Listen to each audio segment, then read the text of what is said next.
जय श्री कृष्ण।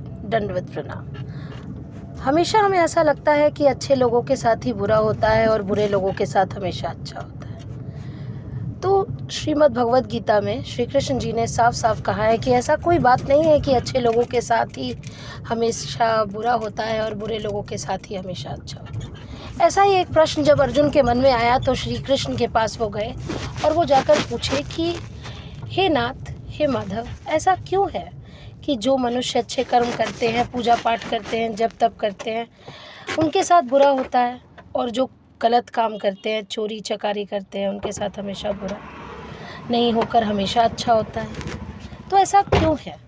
तो श्री कृष्ण जी ने बोला, देखो पार्थ, ना मैं किसी के लिए अच्छा करता हूँ और ना मैं किसी के लिए बुरा, ना मैं किसी को रोटी देता हूँ और ना मैं किसी से रोटी छीनता हूँ। जो भी वो करते हैं वो अपने लिए करते हैं, अपने कर्मों से अपनी ज़िंदगी बदल सकते हैं, ये सच है। तो आज चलो मैं तुम्हें एक कहानी बताता हूँ और सुनाता हूँ और आशा करता हूँ कि तुम ये खुद समझोगे कि किस लिए ये अच्छा बुरा जो तुम्हें लगता है कि अच्छे लोगों के साथ बुरा होता है और बुरे लोगों के साथ अच्छा होता है, ये कहाँ तक सही है। तो श्री कृष्ण जी ने कहानी की शुरुआत करते हुए कहा कि बहुत पुरानी बात है, एक मंदिर हुआ करता था। अब मंदिर में बहुत लोग आते थे जाते थे। उसी में से एक व्यक्ति था जो मंदिर डेली आता था, हर रोज़ आता था। लेकिन वो हर रोज़ मंदिर पूजा पाठ करने नहीं, किस लिए आता था? ताकि वो लोगों के जूते चप्पल चुरा सके। उसका काम था कि वो जूते चप्पल चुराए, उसी से उसका जीवन चलता था।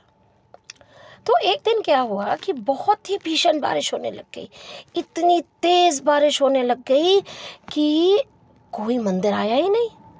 लेकिन वो व्यक्ति, उसके तो रोजगार था वो कि वो चप्पलें ले, जूते ले और उसे बेचे और अपने घर वालों का पालन पोषण करे। तो जो कि ऐसा ना हो पाया, तो उसके मन में एक विचार आया कि क्यों ना आज जो कि कोई नहीं है, सब सन्नाटा है और हो सकता है पुजारी जी अकेले हैं तो सो रहे होंगे, तो भगवान के आभूषण चुराए जाए। तो जब उसके मन में ये बात आई कि भगवान के आभूषण चुराने चाहिए, तो वो दबे पैर मंदिर के अंदर गया और जैसा कि उसने सोचा था वैसा ही हुआ।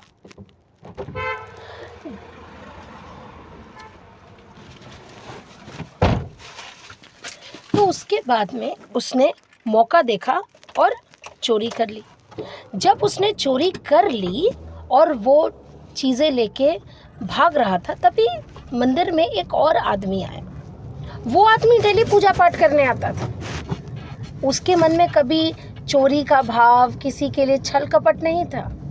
लेकिन जो कि तभी वो मंदिर के अंदर घुसा और तभी पुजारी की आंखें खुल गई, तो पुजारी को लगा कि इसी आदमी ने भगवान जी के गहने चुराए, तो उसने उसे कारावास में डलवा दिया।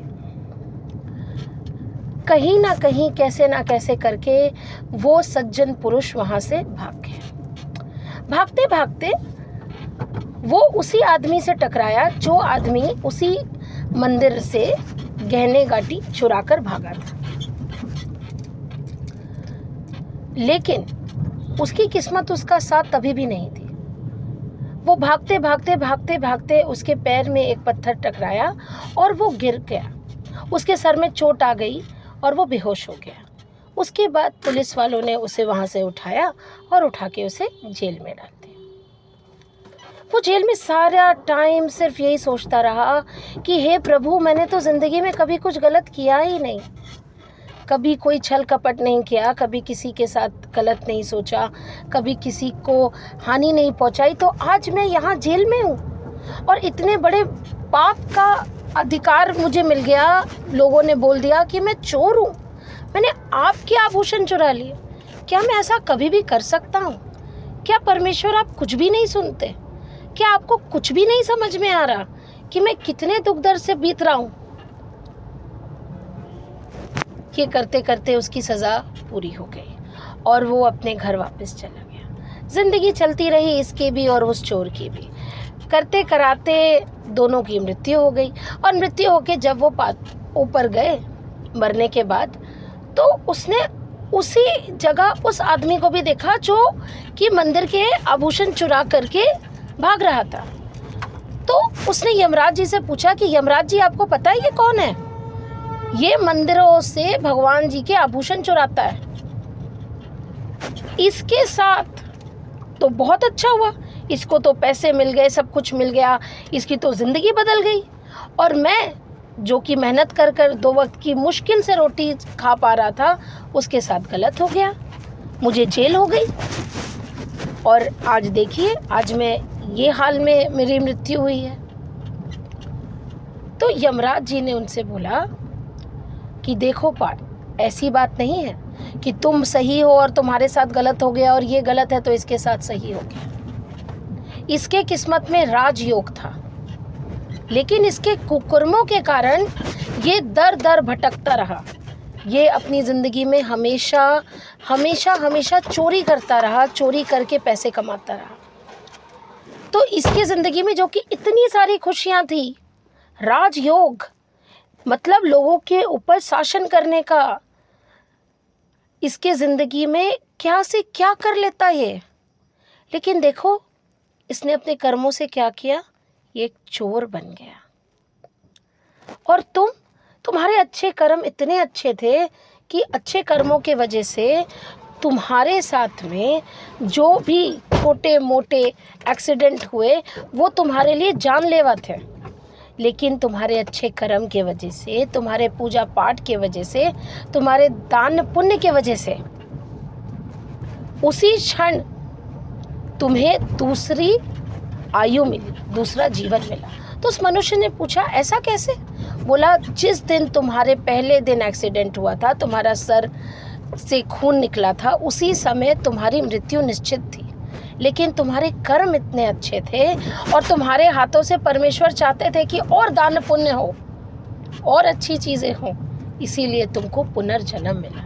तो अब बताओ, क्या ऐसा है कि अच्छे के साथ बुरा और बुरा के साथ अच्छा होता है? श्री कृष्ण जी ने जैसे ही ये कहानी अर्जुन को सुनाई, तो अर्जुन को सुनकर ये मन में शांति आ गई कि हाँ, अच्छों के साथ अच्छा और बुरों के साथ बुरा होता है। बस हमारे पास वो पाक की नज़र नहीं है कि हम ये देख सकें और समझ सकें, क्योंकि है तो हम मनुष्य ही, है ना। जितनी भी परिस्थितियों से हम गुजरते हैं, हम यही सोचते हैं कि इस पूरे दुनिया में सबसे ज़्यादा दुखी हम ही हैं। हमारे सामने ही वो परिस्थितियां हैं जो लोगों के सामने कभी आई ही नहीं। हम ही सबसे दुखी हैं। हमने ऐसा पता नहीं कौन से पिछले जन्म और इस जन्म के पाप कर दिए जो कि हम आज ये सब कुछ झेल रहे हैं। श्रीमद् भगवद गीता में ये लिखा है, आप अपने कर्म से अपनी ज़िंदगी बदलते हैं, अपना भाग्य बदलते हैं। तो अगर हम अपने कर्मों से अपनी ज़िंदगी, अपना भाग्य बदल सकते हैं, तो क्या वो चीज़ मैं और आप नहीं कर सकते? क्या ज़रूरी है कि हमेशा बैठकर रोने गाने से ही ज़िंदगी में बदलाव आएगा? तो आज से और अभी से ये ध्यान रखें कि ज़िंदगी में अच्छों के साथ हमेशा अच्छा होता है और बुरों के साथ हमेशा बुरा। तो अपने कर्मों पर ध्यान रखें और आगे चलकर सिर्फ और सिर्फ पुण्य करें, बिना ज़्यादा सोचे और समझे। क्यों? क्योंकि हमारे हाथ में सिर्फ कर्म करना है और फल देना ऊपर वाले के हाथ में। जय श्री कृष्ण।